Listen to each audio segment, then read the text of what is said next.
Good afternoon. Deborah Roth from Spirited Living here with you this week for another opportunity to dance with your divinely feminine wisdom, which we do every week. We honor a different goddess, a different face of the divine feminine every week, because it's my way of really declaring the presence of the best and highest evidence of the divine feminine in the world, of helping us all to embody, men and women, and whatever your gender identity is, to claim in this very patriarchal world those traits. And early on I kind of boiled them down to 4, and of course there are many, but honoring our emotions, honoring our intuition, our connection to nature, our bodies. I mean, those are some of the many things that are kind of parked in the realm of the divine feminine, and the upper polarity of how we express and define and articulate and acknowledge those qualities in ourselves and in the world, which is not, of course, to negate or to make less the ways that the positive or sacred masculine reveal themselves. We definitely need at least a balance. So in this space each week, I bring in a different goddess, sometimes just on a whim, whoever kind of speaks to me and says, pick me. And often, like this week, it is because there's a festival or something coming up that in ancient times, and sometimes even today, we still honor somewhere in the world. And so this week, there are a couple of things kind of percolating. But the one that really just seemed most apropos is honoring Vesta, the Roman goddess of hearth and home, of the flame. She was the keeper of the home flame, of the home hearth. And in her Roman embodiment, she was derived from Hestia, as all of the Roman goddesses were. It's sort of like the conquerors take over the previous, who they conquered, the conquered goddesses and deities. It was Hestia in the Greek pantheon, and we get most of our myths really about Vesta from Hestia because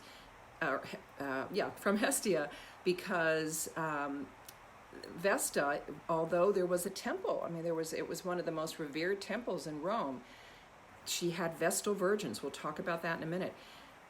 She was not identified as an actual deity. She was the flame that the Vestal virgins kept burning. And what that means, it means several things.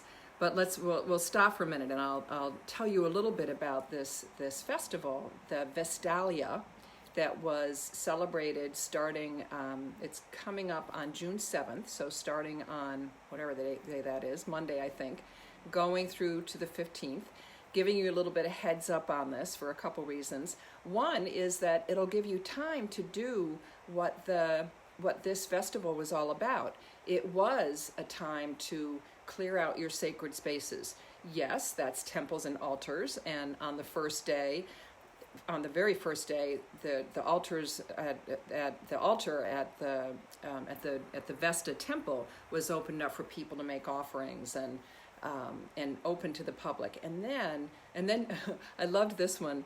Over the course of the 8 days, donkeys were brought in because they're sacred to Vesta, because it was the braying of a donkey that kept, let's see if I can find the god easily, that kept a god from raping her. So donkeys come in, and then they clear out, the Vestal virgins clear out the whole temple. So taking that energy into yourself, we're beyond spring cleaning. We're actually getting closer to the summer solstice coming up in a few weeks. But take this as a time, if you have altars around your house, and I have several. I've got one across the room in my office. I've got one in my bedroom. Use that as a time to create your altars, but also really embody your own home. If it's not already, think of your home as your sanctuary, as your own temple, and ways that you can consecrate it, that you can bring it to light, that you can shine the flame of Vesta there. I actually, years ago, I got this wonderful Vesta. It's got a picture of somebody, probably not Vesta, sitting cross-legged, and it works by having a wick in here, and then it's filled with oil. And this is a lamp. This is meant to represent Vesta's flame. So that's one of my favorite manifestations. I don't have a goddess figure like I have many. I do have in one of my goddess decks a little image of Vesta with her bowl with the flame in it. But remember, she is the embodiment of the flame. So the other pieces that kind of get woven in present day around this is that we're a little more than a week out from the new moon in Gemini. And then a little bit beyond that, and I'm pretty sure I'll do one of our weekly videos around the birthday of the Muses, which was June 14th. So June was a big time for, well, every month. Every month there are goddesses honored all over the place. But June is a time because Gemini falls in there for honoring how we express ourselves. This is also, we're about 3 or 4 days into the Mercury Retrograde, one of those Mercury Retrograde periods, which we get usually around 3 times a year. They last for probably about 3 weeks. I think this one goes until June 22nd. And rather than get freaked out, yes, it's a good idea, because Mercury is the rules our electronic things and how we express ourselves. So it's good to back up your computer. It's good to, they say, not to sign contracts or make plane reservations, that kind of thing. I think sometimes when you gotta. However, if you can put it off, it's a good idea. But mostly the way that I think of Mercury retrograde, and here's how this connects to Vesta and this idea of purification, of cleaning out, is I often think of the upside of Mercury retrograde, not all the don't do this and don't do that, as being things that you can let go of. Thinking of the re words, like release, renegotiate, renew, recycle. What are some of those things that you need to reassess or research? I'm looking at my list. I have them all down somewhere. Reveal, review, rediscover, redecorate. So this Mercury retrograde is a good time for clearing out. So just in time for Vestalia, for you to honor Vesta, starting on Monday for the next 8 days. Now, I talked a little bit about her priestesses that kept her sacred flame. And they were called Vestal Virgins. And in the patriarchal version of that story, if you defiled a virgin, or if she broke her vow of chastity, horrible things would happen to her. She would be cast out, she'd be stoned. However, in the more feminist version of, and we don't know for sure how it worked, but M. Esther Harding wrote a wonderful book, I think it was in the 50s, called Women's Mysteries. And she was probably not the first one to propose that virgin doesn't actually mean celibate. It means woman who is one unto herself. So I'm wearing one of my favorite white tops, looking very virginal. I am certainly a woman who is one unto myself. I hope you are too, any women watching. So yes, definitely, Elaine.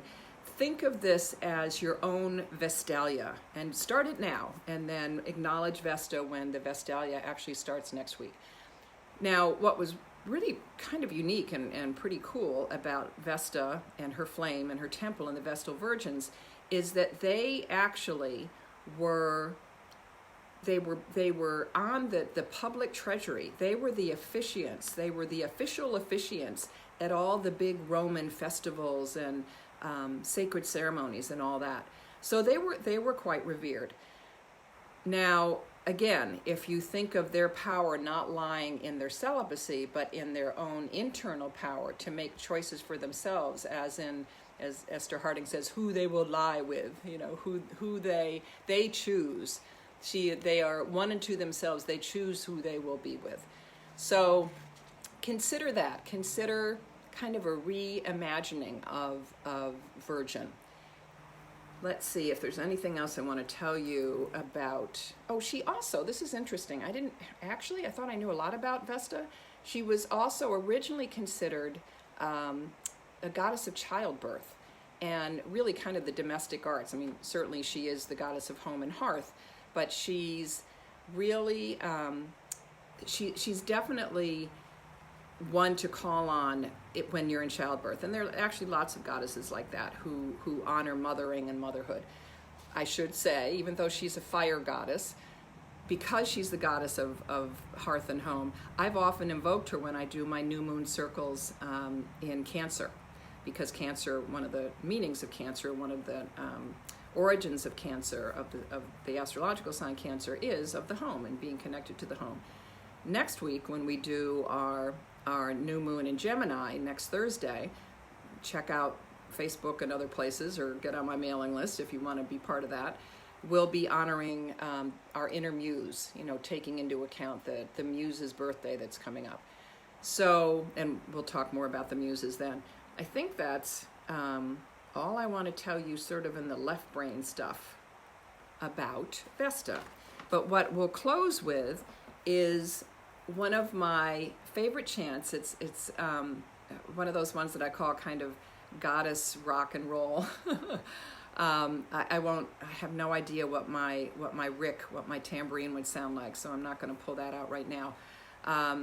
But there's a wonderful chant that I love that you can sing while you're cleaning out and clearing out and doing all your Mercury Retrograde recycling and reviewing and everything else. And it goes like this. Purify and heal me, oh, heal me and free me. Oh, purify and heal me, oh, heal me and free me. Oh, purify and heal me, oh, heal me and free me. And it just keeps going. Isn't that fun? And you can really, when you've got tambourine and drums and that kind of thing, you truly can kind of rock and roll to that. So if you need music to help you do your cleaning out, your Vestalia cleaning, then definitely bring that on too. Thank you so much for being with me. I hope you've enjoyed learning about Vesta and how to use this Mercury retrograde to honor her and to, at the same time, clean out your sacred space, your altars, your home, whatever represents sanctuary for you. Bye for now, and we'll see you next week. Namaste.